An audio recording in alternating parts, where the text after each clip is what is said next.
Jumpa lagi di program mata kuliah Politik Pembangunan Pertanian, mata kuliah pada program studi agribisnis jurusan Sosial Ekonomi Pertanian, Fakultas Pertanian, Universitas Tadulako. Pada kesempatan ini saya akan membahas materi pertemuan ke-6 yang terkait dengan suatu topik, yaitu pembangunan pertanian dan kebijakan pembangunan pertanian. Materi kuliah pembangunan pertanian dan kebijakan pembangunan pertanian membahas keterkaitan pembangunan pertanian dengan kebijakan pembangunan pertanian, serta memberikan ilustrasi kondisi empiris pembangunan pertanian beserta kebijakan yang menyertainya. Tujuan pembelajaran untuk topik ini ada 4, di mana diharapkan mahasiswa mampu menjelaskan keterkaitan pembangunan pertanian dengan kebijakan pembangunan pertanian. Mahasiswa mampu memberi contoh kondisi empiris pembangunan pertanian dan memberikan tanggapan kebijakan pertanian yang menyertainya. Mahasiswa mampu menjelaskan mengapa Indonesia masih sulit melakukan ekspor beras, dan mahasiswa mampu menjelaskan cara agar Indonesia mencapai kecukupan produksi beras dan juga dapat mencapai kemampuan ekspor beras.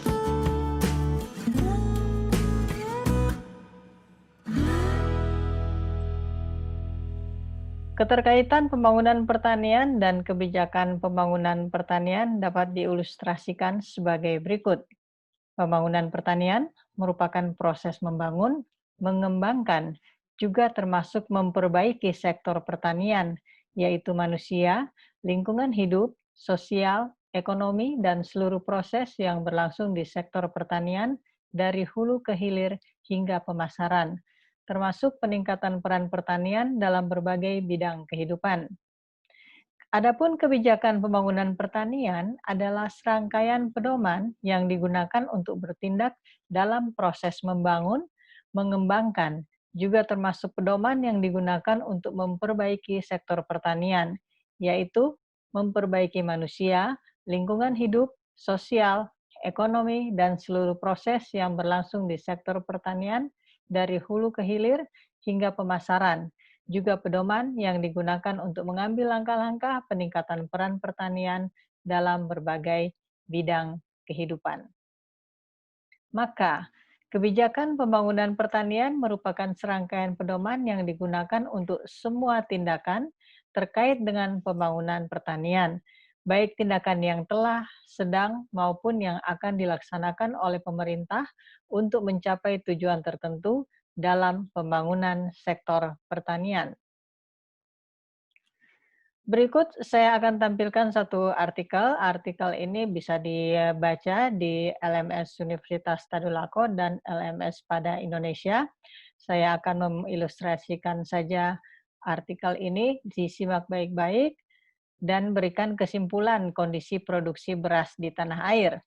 Pada artikel ini, artikel yang pertama, tentang stok di gudang Bulog sebesar 2,6 juta ton, dan pernyataan bahwa Indonesia tidak perlu impor beras. Saya tidak membacakan artikel ini secara keseluruhan, Anda bisa membacanya di LMS Universitas Tadulako dan LMS pada Indonesia.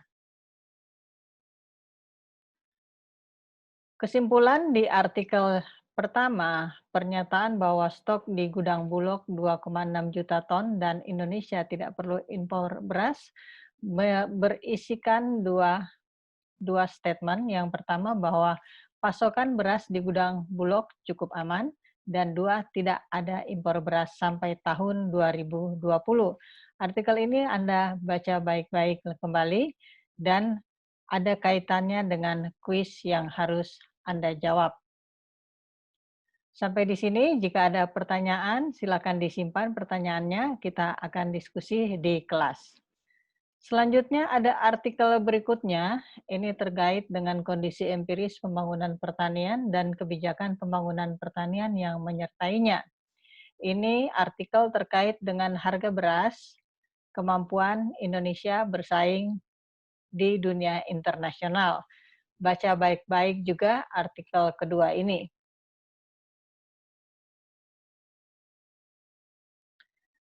Kesimpulan pada artikel kedua adalah tips bagaimana jika ingin harga beras Indonesia bersaing di dunia internasional. Di antaranya sebagai berikut. Yang pertama, faktor persaingan harga membuat Indonesia belum bisa mengekspor beras. Indonesia suatu saat memungkinkan untuk ekspor beras.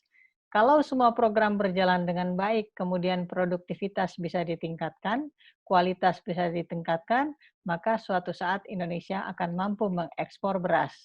Untuk menekan harga beras, yang pertama harus dilakukan adalah melakukan mekanisasi.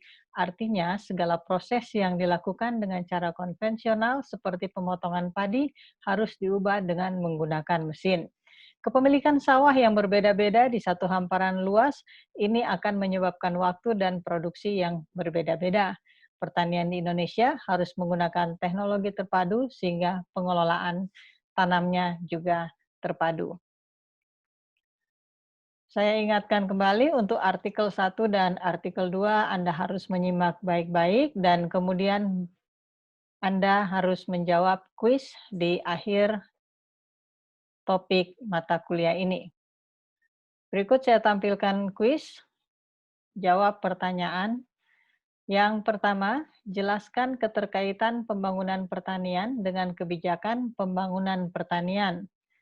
Yang kedua, berdasarkan artikel pertama, berikan contoh kondisi empiris pembangunan pertanian dan berikan tanggapan kebijakan yang menyertainya. Berdasarkan artikel kedua, jelaskan mengapa Indonesia belum dapat melakukan ekspor beras.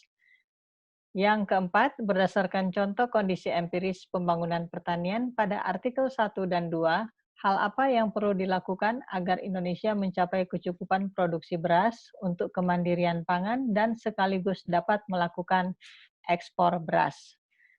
Jawab dengan ditulis tangan dan dikumpulkan di tempat yang disepakati bersama.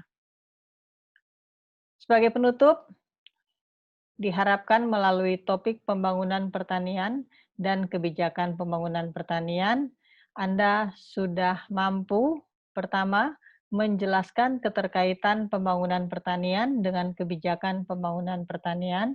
Kedua, memberi contoh kondisi empiris pembangunan pertanian. Yang ketiga, memberikan tanggapan kebijakan yang menyertainya. Materi lengkap untuk semua mata kuliah, semua topik pada mata kuliah ini dapat diperoleh di LMS Universitas Tadulako dan LMS pada Indonesia. Semoga bermanfaat dan sampai jumpa pada topik berikutnya.